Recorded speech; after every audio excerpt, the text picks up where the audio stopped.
In 5, 4, 3, 2, 1. What's up, everybody, to an episode of the Genius Brain Podcast. Konnichiwa, konbanwa, ohayo gozaimasu. Suruturuturu. Huh? That is Japanese. Suruturuturu, suruturu sete gonesebe kodaise kodamaimasu. Oh, okay. This is a midnight talk we're having, basically. Yeah, this is a very, very, very late night talk. I've been trying to get these podcasts in so I could keep you guys continually entertained. では、始めましょうか. Yeah. You know, you've been working out a lot lately. Working out. I've been trying, but, it's really sad. I don't see the result only because I eat so much. Not these days. I'm glad you know that about yourself. Well, it's because somebody cooks all the time. Nobody forces you to eat, though. I don't understand what you mean by that. Every time you say that, I don't have a gun. Let's have an example. Yesterday, you air fried hamachikama, which is yellowtail collar. Which is quite healthy. Fishes have omega-3 fatty acids. It's high in protein. I didn't say it was not healthy. Okay. And he was like, hey, I'm going to cook all of these. I was like, cool. And he asked me, would you like some? And I said, no, thank you. I already had my dinner. So after he cooks all of them, I'm in the living room minding my own business. And you're like, this is so good. I don't know why I would go to a restaurant and pay for this. I made it so good. And I'm like, that's exactly what I sound like. Yeah, that's very accurate. Go ahead. I know. Oh, these are so good. Oh, you did. You sounded like a mom there. Oh, these are so good. And I was like, okay, yes. cool. And he asked me, do you want some? And I said, no, I'm okay. He ended up coming to me, giving me at least a little piece so I could try his food. Exactly. A little piece. How little was that piece? Describe to everybody the size of the piece that I gave you right now. The point is, if you ever had a dingleberry out your ass, that's how small it was. It was just this dingleberry piece of fish. And you're talking about, I'm stuffing you. That little piece of fish probably had at most 5 calories. I don't want to hear that.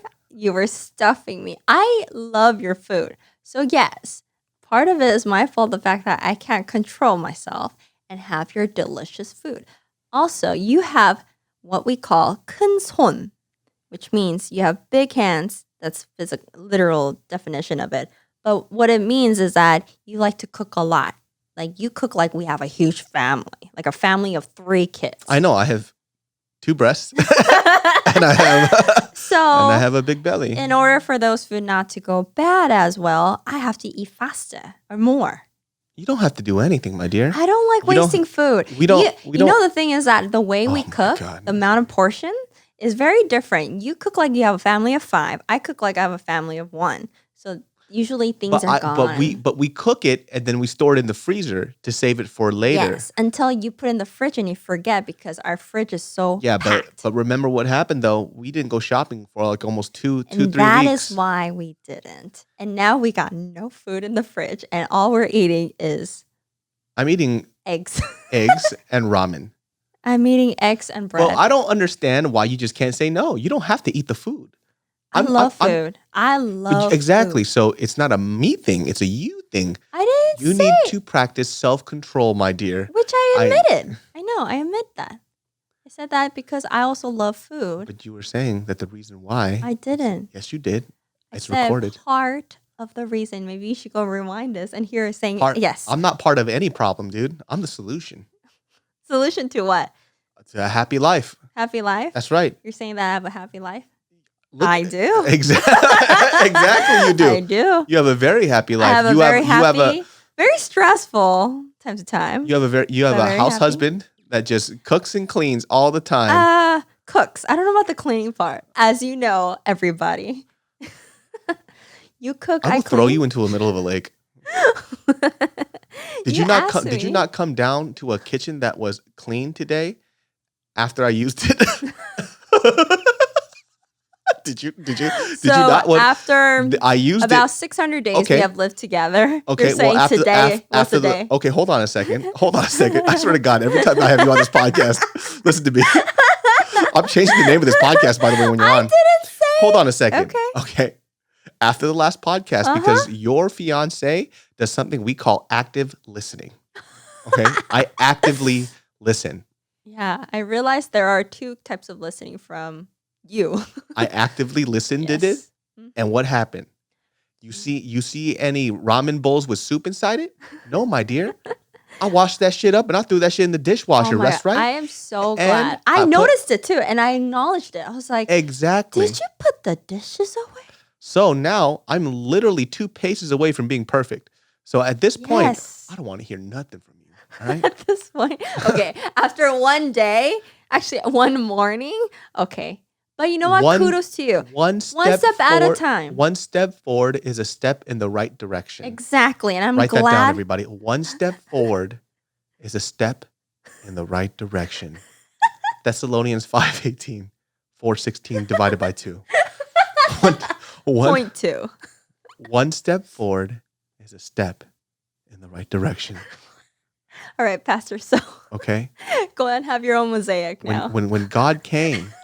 When God came down and he looked at us, see, we were created in the image of God. We were created in the image of God. Amen. Right? God doesn't expect perfection out of me. God expects me just to be a reflection of his image and try my best to do so.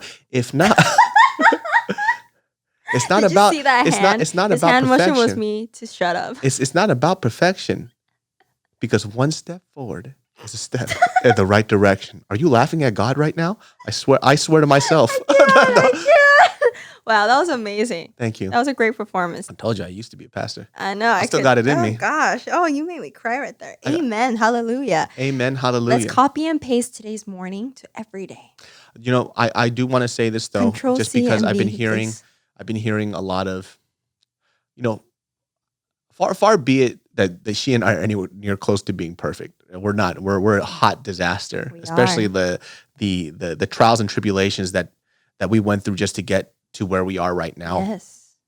And she does some stuff that still pisses me off to this day. Absolutely. But I fart every day. Dude, late night Ariel's weird, huh? You want to talk about that? Let's talk about that farting thing. You have been farting so much recently. It's unreal. Excuse me. I fart at night. You fart in the morning. No, okay, that's what it is. My dear, you fart at night. You fart during the day. You fart during brunch. You fart during prayer. You fart during siesta, fiesta, everything, dude. It means circulating. I would think that the amount of fart that you had, you would just start flying in the air. How much you fart? Because we don't have food too nowadays. I'm eating a bowl of edamame every night. That's a lot of beans. You've only been eating edamame for the past couple of days. Yes. And you've been what are you saying? For the past, you farted so much.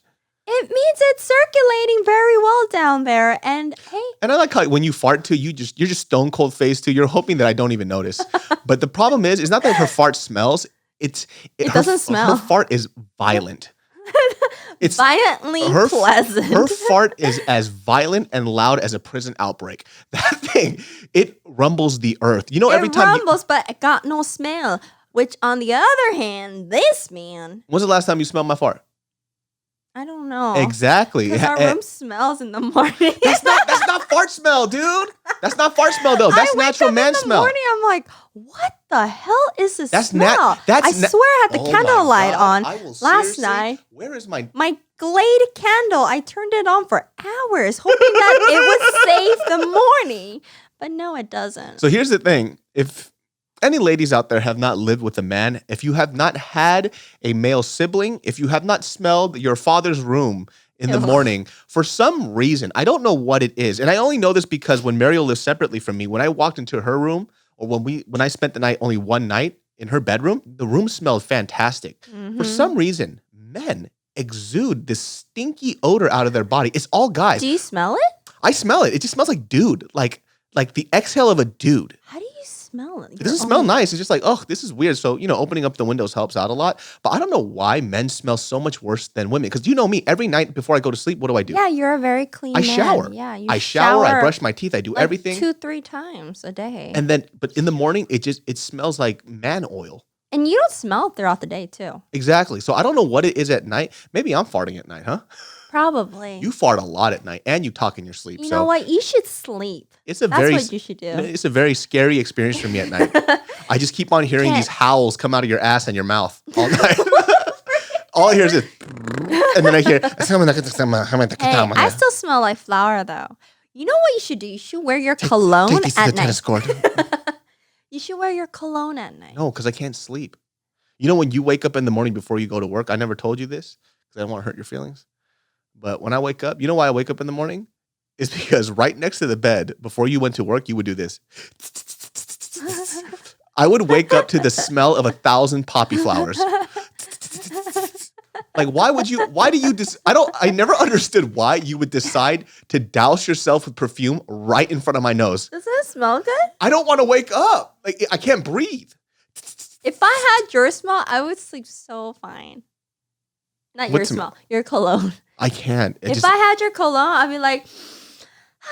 But that's why I think they say, too, not to spray on cologne or perfume before you go onto a plane because it bothers people. I could see that because if you have multiple different cologne mixing up, that would smell horrible. Yeah, but you need to get that fart in check, though. Blood. That fart crazy. You know, we should really stop talking about fart. I feel like you talked about that way too often. I don't think so, man. We're gonna get guys. We're gonna get down to it. I love food, and that is why. Hey, if it consumes, it gotta execute somewhere. Okay. Execute. Yes. You mean exit? I mean, yes. This girl say some random words that don't make any sense. I've had if it consumes, it gotta execute. Some hood ass. If it consumes, it gotta execute. It gotta execute. You just Stephen A. Smith. You just saying random things. I had a long day today. Like, let me tell you so something. long, I thought I was gonna pass out, and I'm here talking with a lot of energy. If it consumes, it gotta execute.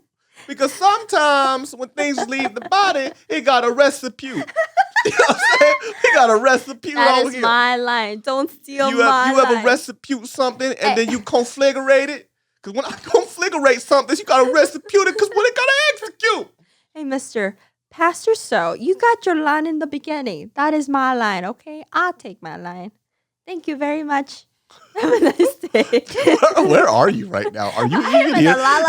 You're literally in another universe. I sure am. The night Ariel becomes Ariel's song is what my What are you saying right now? You're fucking high. Bitch, you're high as fuck. No, my coworkers, my ex-coworkers, the people who I used to work with, they saw my photos when I was in college or like in my early 20s, and it's like all these photos at the clubs, and they're like, "What the hell, Mary? You used to drink?" And I'm like, "Yeah, I used to drink." And so I would tell them all the stories that the events I would go to and stuff, and they're like, "Ooh, the night Mariel is the Ariel." And I was like, what? It's like, the Ariel song is coming out. Because at nighttime, I get a little bit loopy. And they've been in my car before when I'm a little bit loopy. And I'm not the best driver. I will admit, I am not a great driver. Oh, you are a terrible driver. And so when they experience that, they're like, you're never allowed to drive. Ariel song. She and I used to get into so many arguments because girls are the funniest. It's not just Mariel, too. Ladies, you got to explain this to me, right? I don't understand how every girl that I've dated, I've been with, or have been friends with, every time you guys almost kill somebody in the middle of the road, your reaction doesn't make sense for the fact that you almost committed fucking murder. Like you'll swerve into 6 lanes and you go, oopsie. It's not oopsie. You almost killed like 12 people. Dramatic guy. I don't know, but the answer is I don't know. If I knew, then I wouldn't be doing that because obviously it's not great. When we first started dating too, one of the biggest things that she used to do, she used to get highly defensive. Yes. Even when it came to stuff that she no, you're not that bad. Yeah, because I gave up. You're not that bad. Yeah, you're not that bad. She would get highly defensive for things that she knows she's bad at, like the driving thing, right? And I told her too, because I openly admitted from the beginning that I'm not a good driver, right? But my driving compared to her, I'm a NASCAR driver. Okay, buddy. Yeah, yes, buddy. Actually, I was going to say, I don't have a crazy road rage. But my road rage compared to yours, mine is like God. But we're not talking about road rage. We're talking about driving skills. I was just talking about the drastic comparison. If I get rid of your backup camera, what happens? I won't be able to drive. Exactly. What kind of question is that? I've had that camera for the past 10 years. Of course I can't drive without it. Have you ever driven a car without a camera? Yes, I did. I had my Honda Civic EX 2006. Five. What the fuck? Yes, I did. What's with the stadium echo? I don't know. You're only doing podcasts in the middle of the night now. Five. What's What's wrong with you? I'm a little bit loopy. I'm trying Dude, to get she's the energy out. Dude, this girl is so funny. Just aside from this, just mentioning her car, she told me that when she first had her car, right? She was so worried about getting sued. Yeah. This is how different she is from me. Like when we drive our friends around, we drive other people to school. Yeah. Have any of you ever made them sign a waiver? Let me explain that. She had people sign waivers before she went into her car. If you ride in my Honda Civic EX 2005, you need to sign this. I need your parents to sign this waiver to say I am not liable for your safety. Hey, let me Which was a explain smart this. idea because she drives like she's Sonic the Hedgehog. Yes, I admit. And yes, let me explain that. At first, I did not do that. You know what I just Nani. pictured? I just pictured you making the parents sign the paper. They go, of course. And they sign it. And as you're backing out their driveway, you hit their garbage can at their mailbox. And then you run over to their 5-year-old brother and you drive off. That is horrifying. But no, I never done that. I never got into any accidents where I get sued. Let me explain. Okay, in high school, when I got my car, I was actually a great driver. You know, on my driver tests. Oh, what do you call them? DMV. The driver's test. Yeah, the person who tests your drivings. That person said, "Wow, it seems like you know this car so well." Like, and she was so impressed by my driving skill because I was great at it. And so a lot of friends and their parents knew that I was a great driver. So they asked me as a favor, like, hey, can you become the Uber for our kids? This is before Uber. This was before Uber. It was Moober. Mariel's Uber. Moober. And I did fine. It was great and all. And then later on, unfortunately, there was a huge accident that happened. You did it? No, not from me. Some of the classmates, some of the classmates, they went on a trip and then there was a huge accident and unfortunately one of them died and there were 4 kids in there. And what happened is that one of them died, which was a good friend of mine. The other friend got into a coma, had to do multiple surgeries. The driver came out safe. Did they go to jail? No, but all the parents sued the driver, which was a student. And that was a huge deal because, I mean, think about it. Like, she was just driving. And what happened was that she was driving, she was making a U-turn. And I don't know whose fault it was, but then a bus came and hit the car and hit the passenger seat and the back seat. So after that. Well, clearly the kid would have been at fault in that case because if the bus driver was at fault, the parents would have sued the bus driver because suing the state or the city would have more money. So it would make more sense for them to do that than the kid because if it wasn't the kid's fault. It wasn't for the money, though. Yeah, but if it wasn't the kid's fault, the parents wouldn't have sued the kid. Probably. Because if he was just driving and a bus hit them. Either way. Yeah. Either way. Yes. So let's just say it was her fault. I wouldn't. Like, she didn't want that to happen, obviously. It was an accident. So me having a job where I have to bring the kids in my car every day and having higher chance of getting to an accident, I got freaked out. I'm like, I still want the money coming in. But I don't want that. You were getting paid. This was a business. This was a business. How much you got paid? I don't know. I don't remember. This was so long ago. I want to know the digits. How much? Hey, but it was some nice cash, though. All right, that's what I'm saying. Like, I was like, all right, that's not bad. Like, they were very generous. I got some good tips. But I still wanted to make sure that, hey, if anything does happen, it ain't my fault. Did you set up that business deal, or did they just offer you money? They offered. Oh, they're like, oh, maybe because I didn't ask them. If you take Wayne to school, I'll give you $25 for each time you drop Wayne off. Yeah. No joke. Like, I had, I think, 5 students drop off. How many times did you get paid? You got paid every day? Oh, well, I would drop them off almost every day. Yeah, I'll get a couple $100s. Every day you got a couple $100? A week, per week. Still, that's pretty amazing. Yeah. Especially in high school? Yeah, and this was long. What'd you do with that money? Save it. Smoke it? What happened? What'd Smoke you do with that money? You smoked that shit? I stacked it in my closet. The cash was just building up, and I used it all up on food. I'm just kidding. No, I saved it. Oh, what happened? And I created a bank account and, credit card. started a whole Damn, thing. you hella responsible. I was a very Damn, I would have bought a lot of stupid shit. No, I was very good with money, except when it came to food. Anyway. Oh, you are really good with money, though. But I don't have much money. That's the sad part. Anyway, so that said, I created a contract, writing everything down, and then I make sure that if you're under 17, or actually 18, your parent had to sign, and you sign, making sure that we're all agreed. I'm sure that contract was bullcrap, and if anything did happen, it would be useless. But I think the parents kind of saw it as like, this girl is very responsible. Very responsible. Yeah. So I'll. Not that I thought of it that as way. As you went out the driveway and you hit the garbage can. And you, now that I think about it, I was such a reckless driver. You still so kind of reckless. are, man. That's why I got so mad at her once because she was driving so bad and I was telling her to drive better. But because she was being so defensive, she was like, I'm driving fine. And then she, I forgot what she did, but I got so mad. I told her to pull over immediately. And then I lectured her. And I remember doing that. And I saw myself as being my own dad. And I was like, I am my father right now. You are. But that said, I didn't create that contract because I was a reckless driver. I created it for my own safe and my family. And now she is a great driver. Now I'm just a driver.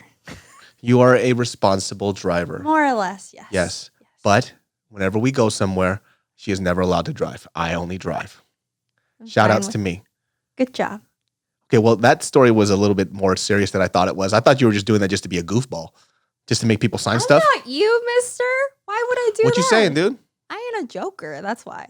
When I was in high school, a couple of my friends too, I wasn't in the car, but I don't think they were racing anybody, but it was in the middle of the night. And down this street specifically, there's not a lot of street lights, but the car whipped out of control and it flew into somebody's house property and they went through the fence and they hit a tree or something like that. Yes, that's what happened. And all three of them went to the hospital. They were severely injured. One of my buddies still has the scar on his neck because the seatbelt cut into his neck. And then he still has like a huge scar from Holy it. Shiz. And yeah, it was pretty fucking crazy. And I remember even as a high school kid, how fucked up my mentality was because I walked in and I saw this fool in the hospital and this fool had a huge white bandage wrapped around his head and I couldn't stop laughing because he looked like a mummy. I was like dying laughing. Is it because you didn't see any blood? No, there was no blood. Oh, that's why. But you saw blood. It was pretty fucking funny. Oh. Man, car accidents are real. That's why I get freaked out sometimes when people they don't understand that when they're driving a vehicle, you are driving something that could kill people, right? That's why I try not to text and drive, right? So it's like one of those things that I don't like. That's why I always, when I drive, I'm like, here, can you text this? Because I know, especially because I have a big SUV now. Yeah. When you had Tesla, you were just texting away. Because I got that autopilot, baby, but I would only do that on the freeway, even though I shouldn't. But I trusted the Tesla thing a lot, so I would look down occasionally and do it. But without that autopilot, I can't do it. Yeah. It's too scary. When I was in college, one of my friends, she lost her boyfriend to a drunk driver. And he wasn't even driving. He was walking home, and that drunk driver ran him over and crushed him in between a light pole and killed him. Holy shiz. Yeah. That's why like drunk driving and driving irresponsibly is something that I really can't fuck with because it's that concept of understanding that, yeah, you can kill yourself, whatever. You could be reckless with your life, but all the other people that are involved in the situation, you know, they shouldn't be involved in your poor choices. That's why it's hard when people like drive drunk. And there's no excuse now because there's Uber. There's a lot of these different apps that could take you home. Especially now that we have those. Have you ever had those dreams where you like go Have you ever had a dream? Have you had a dream when you're on your freeway or something and you go over the bridge and like you go so fast and you can't make the turn so you go off the cliff? I've had those dreams so often that now that when I'm driving and I'm like making a turn on the freeway and it's like over the bridge, I get freaked out. So I'm like, oh, I like jitter. Oh, I've definitely had some repetitive dreams. Like I think that scares me. When I was a kid, I don't know what this means. I have to look this up, but cool. I consistently had a dream where my mom kept dying in front of me. And as a kid, I kept having this dream over and over. I remember your mom has the same dream about you. My mom always think I'm dying 24/7. This is the funny thing about my mom, right? Anytime she dreams that something bad's happening, she calls me up. She goes, "Don't do this. You're going to die." I'm like, "Woman, you are the worst telepath in life. Apparently, I should have died 86 times, and it has never fucking happened." Well, with your luck, No, but it has not happened. All right. I know. Even recently, so my mom had a dream, and this is what she told me. She told me that, did we say this on the podcast already? Oh. But she had a dream that Ariel and I we bought a house together, like a really big house. Oh no. But the reason why we bought this house together, Uh-huh. uh-huh, the reason why we bought this house together was because apparently we came by a lot of money because we murdered somebody. What? Yeah, and we murdered somebody, and then we buried that person. Who did we murder? Don't know, but this is what my mom told me in the dream. So in the dream, she walks into this house, right? And she says that this house is really big. It has it's like all white on the inside. And when she came up to me, she was really concerned and she was trying to take me aside. And she goes, "Hey, like, I know what happened." Wait. And she goes, "I know what happened." And I'm like, and I'm playing aloof. And I'm telling her, "Oh, I don't know what you're talking about." But my mom said that she knew that you killed somebody. It wasn't us. It was actually you. You killed somebody. And that I wasn't saying anything in order to protect you. Right. And so my mom was so concerned because she goes, stop saying And so I said it twice only. So my mom was very concerned because she was worried. She goes, I asked her, "What were you concerned about?" She goes, "I was concerned that, what if your YouTube fans find out and then you can't make a living anymore?" I'm like, "Woman, I killed somebody and you're worried about my YouTube fans? This woman is fucking hilarious." And so she was super concerned in the dream that I had to hold on to this secret because I loved you so much about this person that you murdered that we buried under this house. Sounds like she just watched an intense Korean drama and then fell asleep. Well, she watched Hi Bye Mama. I don't know what had anything to do with that. That sounds like a mix of Parasite and like dramatic K-drama. But I had this reoccurring dream. It's funny, even when I talk about it now, I can remember it. But it's so traumatizing as a kid. I had it almost, I gotta say, like at least like 2-3 years straight from like ages like 8 to like 11 or something like that. And one day I just stopped having that dream. But I kept having this dream that imagine like it's sunset. Let's say we're in San Diego. It's sunset. It's a grassy hill, and the grassy hill kind of slopes up. And as my mom's running, and as I see my mom running, I'm running after her, wondering where she's going. And is this a little David So? Yes, this is me as an 8-year-old. So as I'm running, you see like this super bright green grass, and the sky is colored in multiple colors. It's red, it's yellow, it's purple, and there's like rainbow colors in there as well. It's very beautiful, and the sun is setting. And as my mom's running, I'm running after her. And as I move past the hill, I start to realize how high we are. And I'm scared of heights. I start to realize how high we are, and that hill starts to turn into a cliff. Whoa. And then as my mom's going down, I see my mom, and she doesn't realize it too, and then she falls over. I run up and I grab her hand. And then as I'm grabbing her hand, I see my mom just dangling off it. And I'm a kid and I'm holding my mom up. And in the dream, I'm sobbing because I have to hold my mom up. And as I'm holding my mom up, my mom's screaming, "Let go, let go, let go, let go, let go," in Korean. And so like as a kid, I'm trying not to, my best. I'm like, no, no, no, no, no, no, no. I'm screaming, screaming, screaming. My mom's like screaming at me to let go, but I wouldn't do it. And then I see my mom drop, and then I wake up. I kept having that dream over and over as a kid, and I would wake up bawling. Are you tearing up? No, not really. But that dream I had so consistently, and I didn't know why I kept having that damn dream. Like, why am I? Did you tell your parents? No, I never told my mom about that. But I used to. I used to wake up, like I don't know if it would be in the middle of the night per se. I can't remember that part. But I would always wake up just sobbing my eyes out. How was your relationship with your mom back then? It was decent, I think. It wasn't as good as it is now, but I was always definitely a mama's boy for sure. But I don't know why, as a young kid, I kept on having that same repetitive dream, because I also had another repetitive dream, which I know a lot of people have. It's when you get into a fist fight in a dream, and no matter what you do, you keep swinging and swinging and swinging, but it feels like you have no strength in your limbs, and that person just doesn't get hurt. Like, you're not getting hurt, but that person, you're just swinging at them and nothing happens. I used to have that dream a lot too. I used to have dreams. I still do. I'm trying to run away from someone or somewhere as fast as I can, but I'm not going anywhere. That's because I never hit someone in my dream.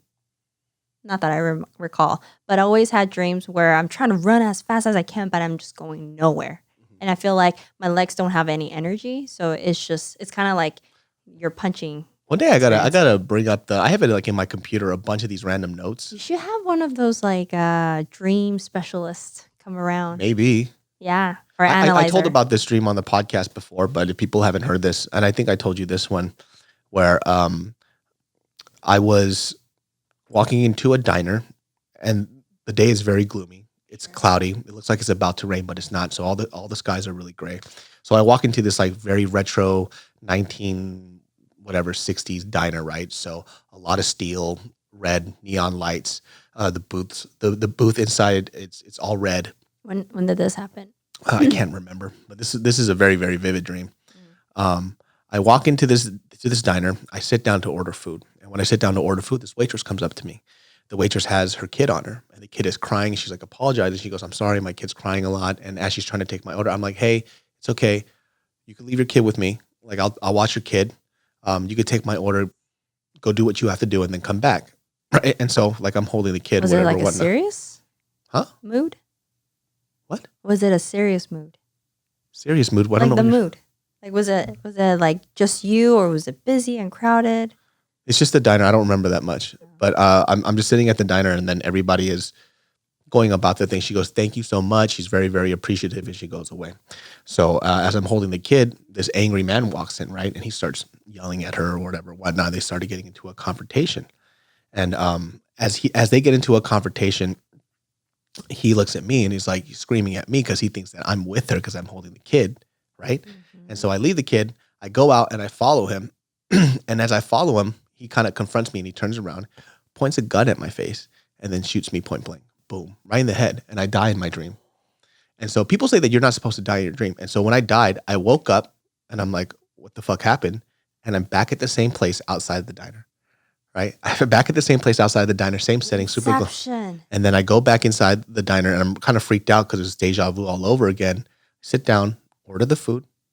And the lady's crying. I'm like, I see the baby in her arms. She's crying. She's freaking out. I'm like, hey, you could leave the kid with me. I'll watch the kid. She goes, thank you so much. Everything's the same again. And I'm like, this is weird. And I'm like, there's a guy that's about to walk through this door. The guy comes in, starts yelling, starts doing his thing, gets into my face, because he thinks that I'm with her. And I'm like, okay, well, we should go take it outside like I was going to do again. But this time, as I walk out, as I'm walking out, I pull a gun from behind my back. And he turns around and I shoot him in his head and I kill him and then I wake up. Whoa. This is like Inception. It's weird. Yeah, I have some interesting I have dreams. some weird, vivid dreams, but that one stuck in my head pretty harsh. Like I could, if I could draw, I wish I could draw really well. I could draw what that diner looks like because of how vivid it was. You could describe it to someone so I could draw for you. Yeah, maybe. Yeah. But your dreams are always so weird and interesting. They're weird. My dreams are never linear. So I don't remember my dreams. Like I feel like when people recount their dreams, they recount one specific thing. Mm-hmm. My thing is like if I were to describe it, it's like an oil painting. So if you took one blob of paint here and then you put another blob of paint on it and another blob of paint, the first smear that you have is one color and it smears into another one, into another one, into another one. That's how I recount everything. So even the last dream that I told you about, it went from me being into a school to suddenly I'm into a dorm room, suddenly I'm in this. And so I remember all those random sequences that happen within it, which is so odd.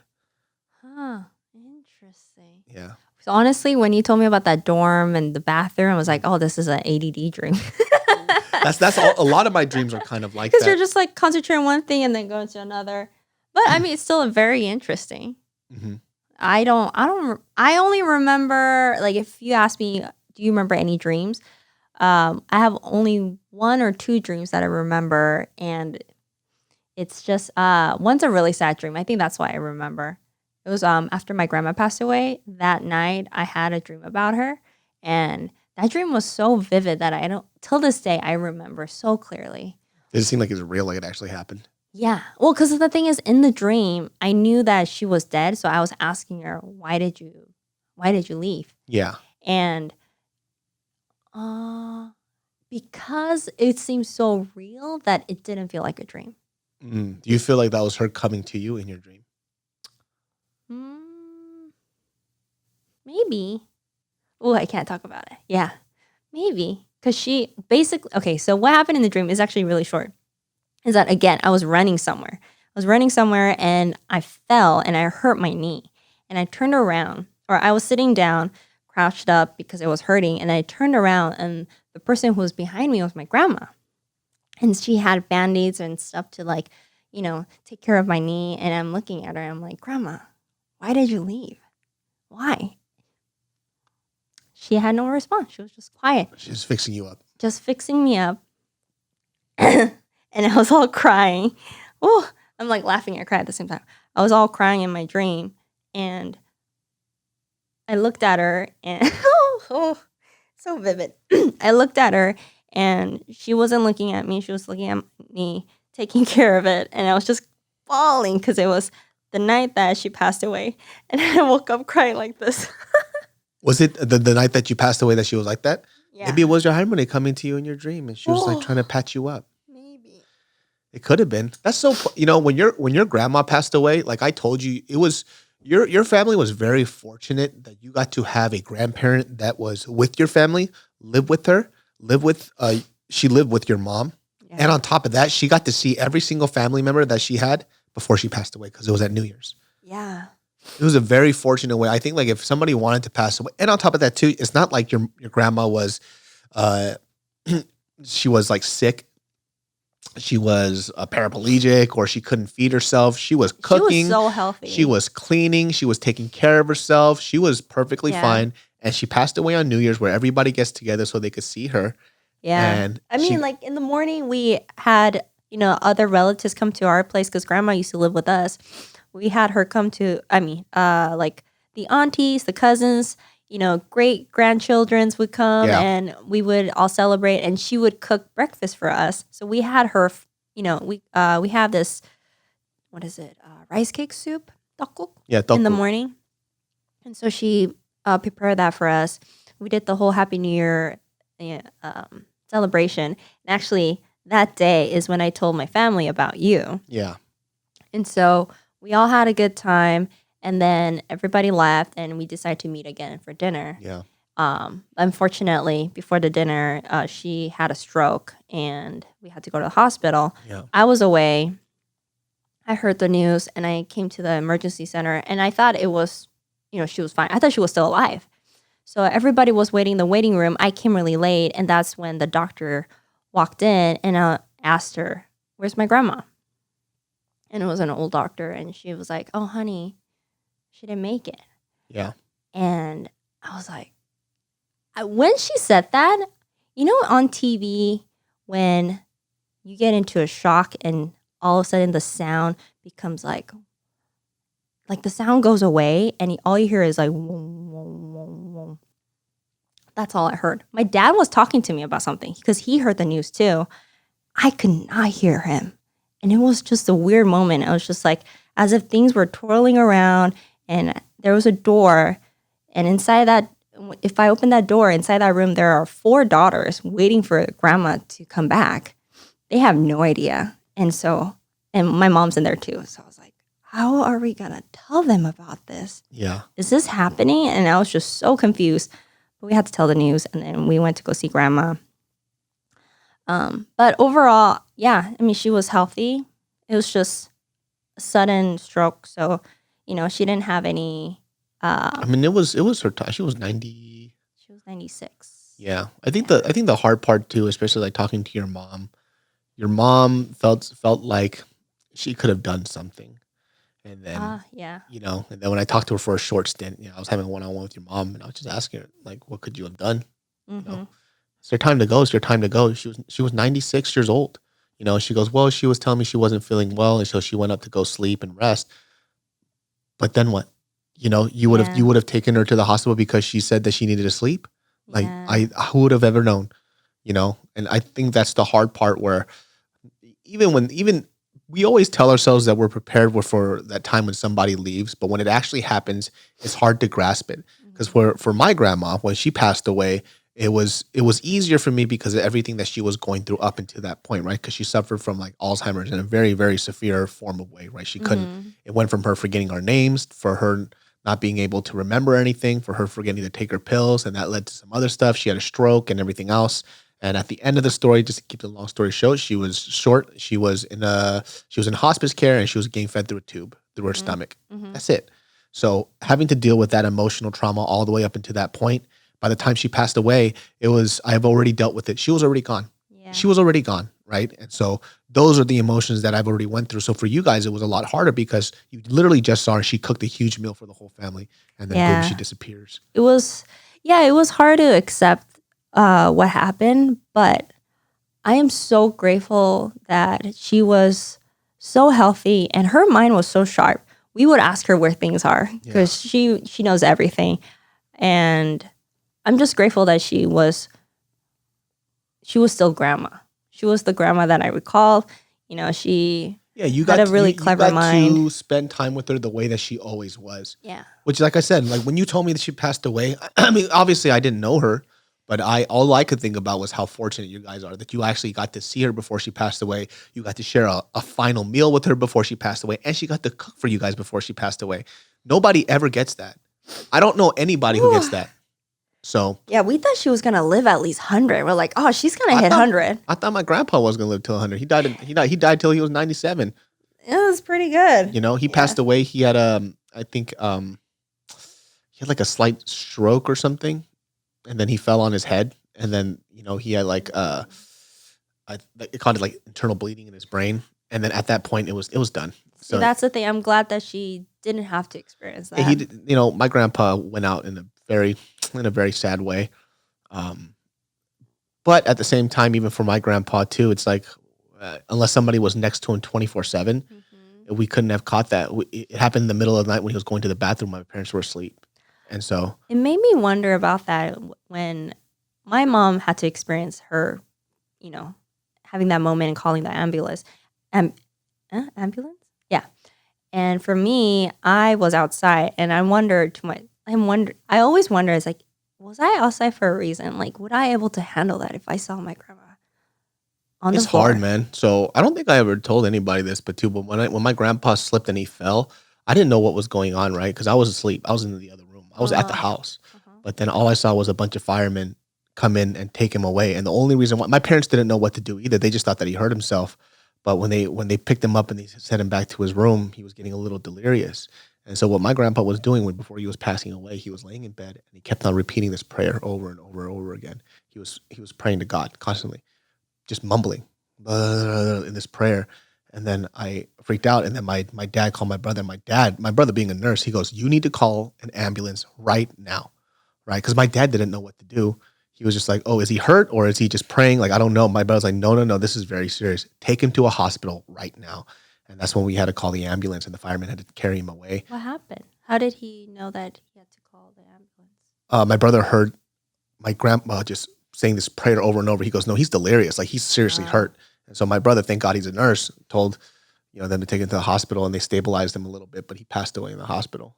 And there's a lot of weird regrets too when you see somebody who passed away. And this is why people talk about this thing where they say, hey, give somebody their flowers while they're still alive, right? Like, appreciate them while they're still here. So recently somebody passed away that I really look up to, Jerry Stiller.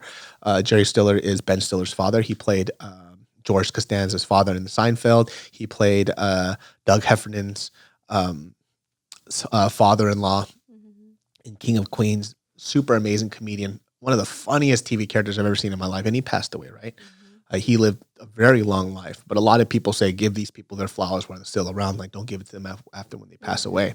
And so what happens a lot in these situations too, when I see it, and it's really sad, is like, especially with my aunt, right? My aunt, when her mom passed away and my grandpa passed away, she was devastated, right? She was like, oh my God, I can't believe she passed away. Like, I wish I was a better daughter. I wish this and that. It's like, you could have wished that all you wanted, but you could have done that when you were here. And the reason why I say that, and I actually got really mad at her, it was put before the funeral.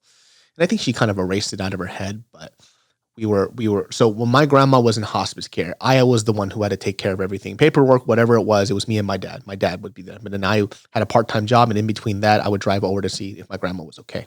So I had to literally watch her deteriorate every week. And so my aunt never visited. That's her mother. She never visited. Why not? I think it was hard for her to look at her mom, right?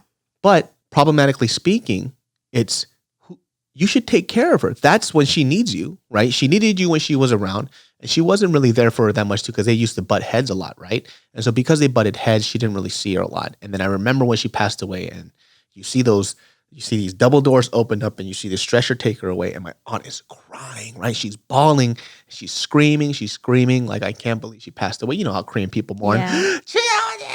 doing all that other stuff, right? And then I remember I looked at my aunt, and then she was so mad, and she was like, this happened because you guys didn't take care of her better. Like, yeah, she said that to me, and I fucking flipped on her. Like, I remember that moment. Like, I fucking lost my shit, and I was like, that's disrespectful. Yeah, I would be mad too. And I understand too, like, she's like super traumatized, but I remember I flipped out on her. I was like, you don't ever get to say that, because I was the one that was here. Yeah.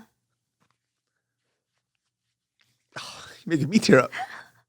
Because I was the one that had to watch her, just deteriorate. So just hearing that, she just pissed me off. And I remember, like, I was so mad at her. But, like, I understand. It's just like, if people don't know what it's like to watch somebody just, like, wither away, it's hard. It's so hard. Like, because you didn't get that, so, like, when I saw your grandma pass away, I was like, you guys are very lucky, because I had to watch her just. Yeah, I think it's definitely a different type of sadness, It's like you had to hold that sadness for years because you're watching it, and there's nothing you can do about it but to just take care of her as best as you can. But she's not going to come back. She's not going to die tomorrow. And for us, at that point too, you just wish they would just pass away. Yeah. It's like watching somebody go. It hurts. It hurts because they're not even them. Like, it's not the person that you do. And mind you, like, my grandma used to fuck me up, dude. She would beat my fucking ass. Was she like your mom? My grandma and my mom didn't get along very well. But at the end of the day, like, when she got older and I got older, she softened up a lot. She wasn't the best to me. But I don't know what it is about family or somebody who was around for you when you were younger. No matter how badly they treated you, you're still really attached to them, right? Because she was not nice to me. I think she fucking hated my guts. But, as she got older, she was super, super sweet. And I choose to remember all the great things. But when you don't get to spend the time with the person the way that you think that you should, it sucks. Because I'm just watching her in a hospital bed all the time. Yeah. And then that went on for a couple of years. And during those 2-3 years, my aunt never went to see her once. Not a single time. Never went once to see her. And then when she passes away, she causes a scene, starts screaming at people. It's like, you don't get to do that. So you go do your own thing. And I didn't talk to her for almost like a year after that because I was so pissed at her. I'd be pissed too. Because it's her mom. Yeah, it's your mom. We're the ones who took care of her. I had to deal with that. At that time, how old was I? 22, 23? It's like I was super young, and I had to deal with this on a regular. I was doing adult grown-up shit that I wasn't prepared for at that age. So having to do that, and this is like, I think this is about a year or two before I left to LA. So I was working 3 part-time jobs, and in between them, when I was doing that and being a full-time student, I still found the time to come in to check up on her, because that hospital, that nursing center is open 24/7 for family. You could go in whatever, go check up on her. Never saw her once, never to see how she's doing. She would call my dad, hey, is she okay? Don't call us to ask her about that. You go over there and you see it for yourself. There were times too where we had to see some terrible shit too. You have any idea how hard it is to watch my grandpa go and see my grandma and say, hey, she's going to get better. Every time. And I see that shit. I just see my grandpa hold my grandma's hand and go, she's going to get better every day. I had to look at that shit so much. And then she comes in and she goes, you weren't there. I'm like, come on. Yeah, it's hard. I bet she regrets a lot. Yeah. I mean, it's just not easy. And these are the kind of things that we hold in. I think it's hard to, you forgive and forget, but that type of stuff is hard. These are the things why I always call my mom all the time. Like, this is why I can always look back and say, I tried. Mm-hmm. So, I think that's one thing that I don't have regret is that, hold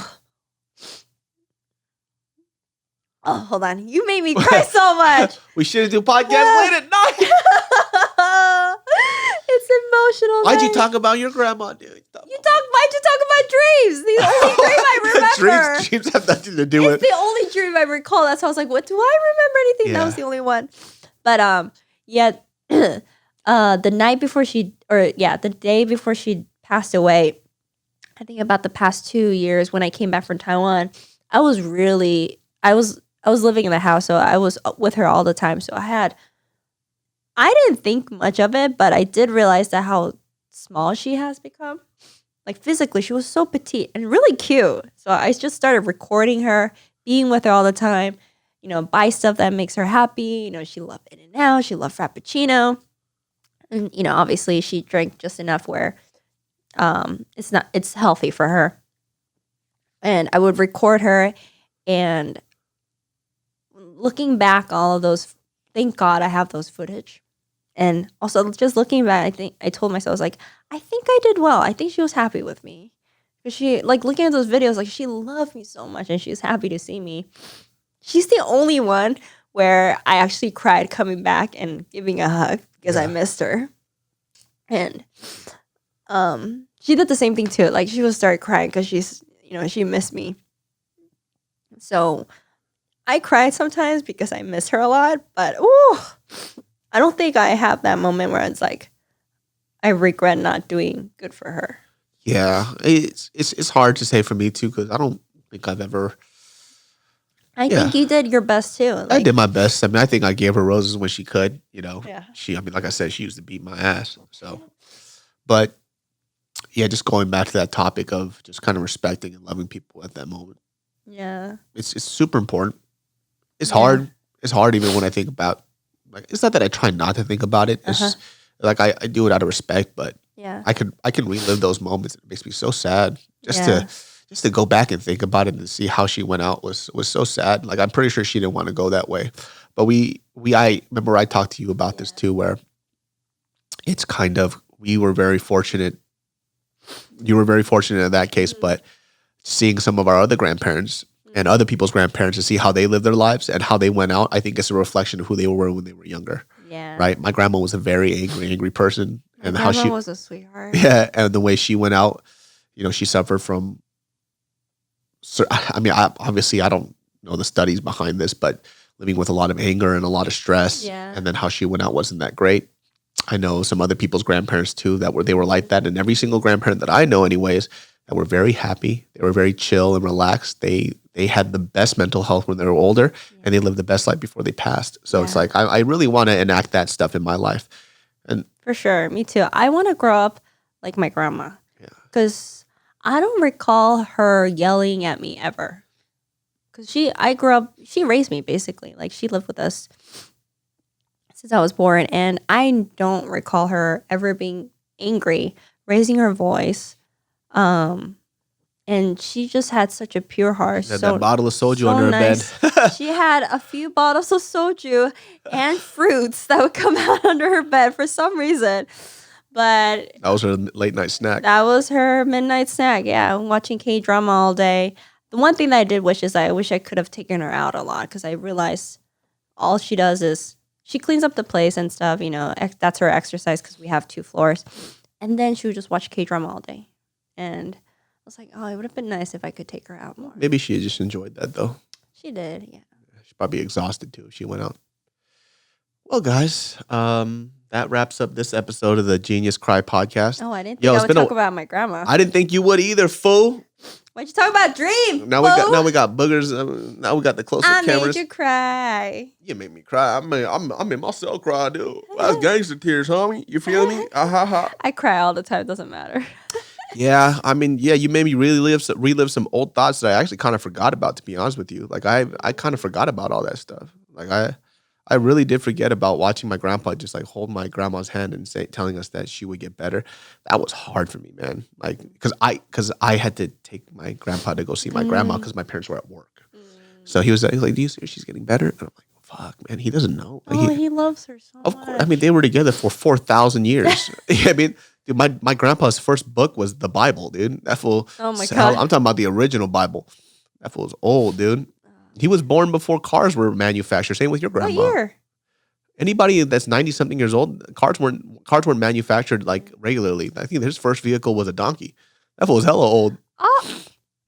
When he was a little kid? Yeah, I guess. Yeah. They went through how many world wars? World Wars. All of them. Yeah. Old as hell. Yeah. Well, that wraps up this episode of the Genius Brain Podcast. Half funny, half serious. You don't know what you're going to get on this, but you're going to take away something, huh? Good heartfelt stories and all that other bullshit. Yeah, man, you guys can catch the Genius Brain Podcast on Spotify, iTunes, everything else. We ain't no Joe Rogan with that $100 million deal, baby, but we could get there real soon because you already know ain't no podcast like a Genius Brain Podcast. Every Thursdays and Sundays, you know when those uploads are up, and I will catch you guys next time. またね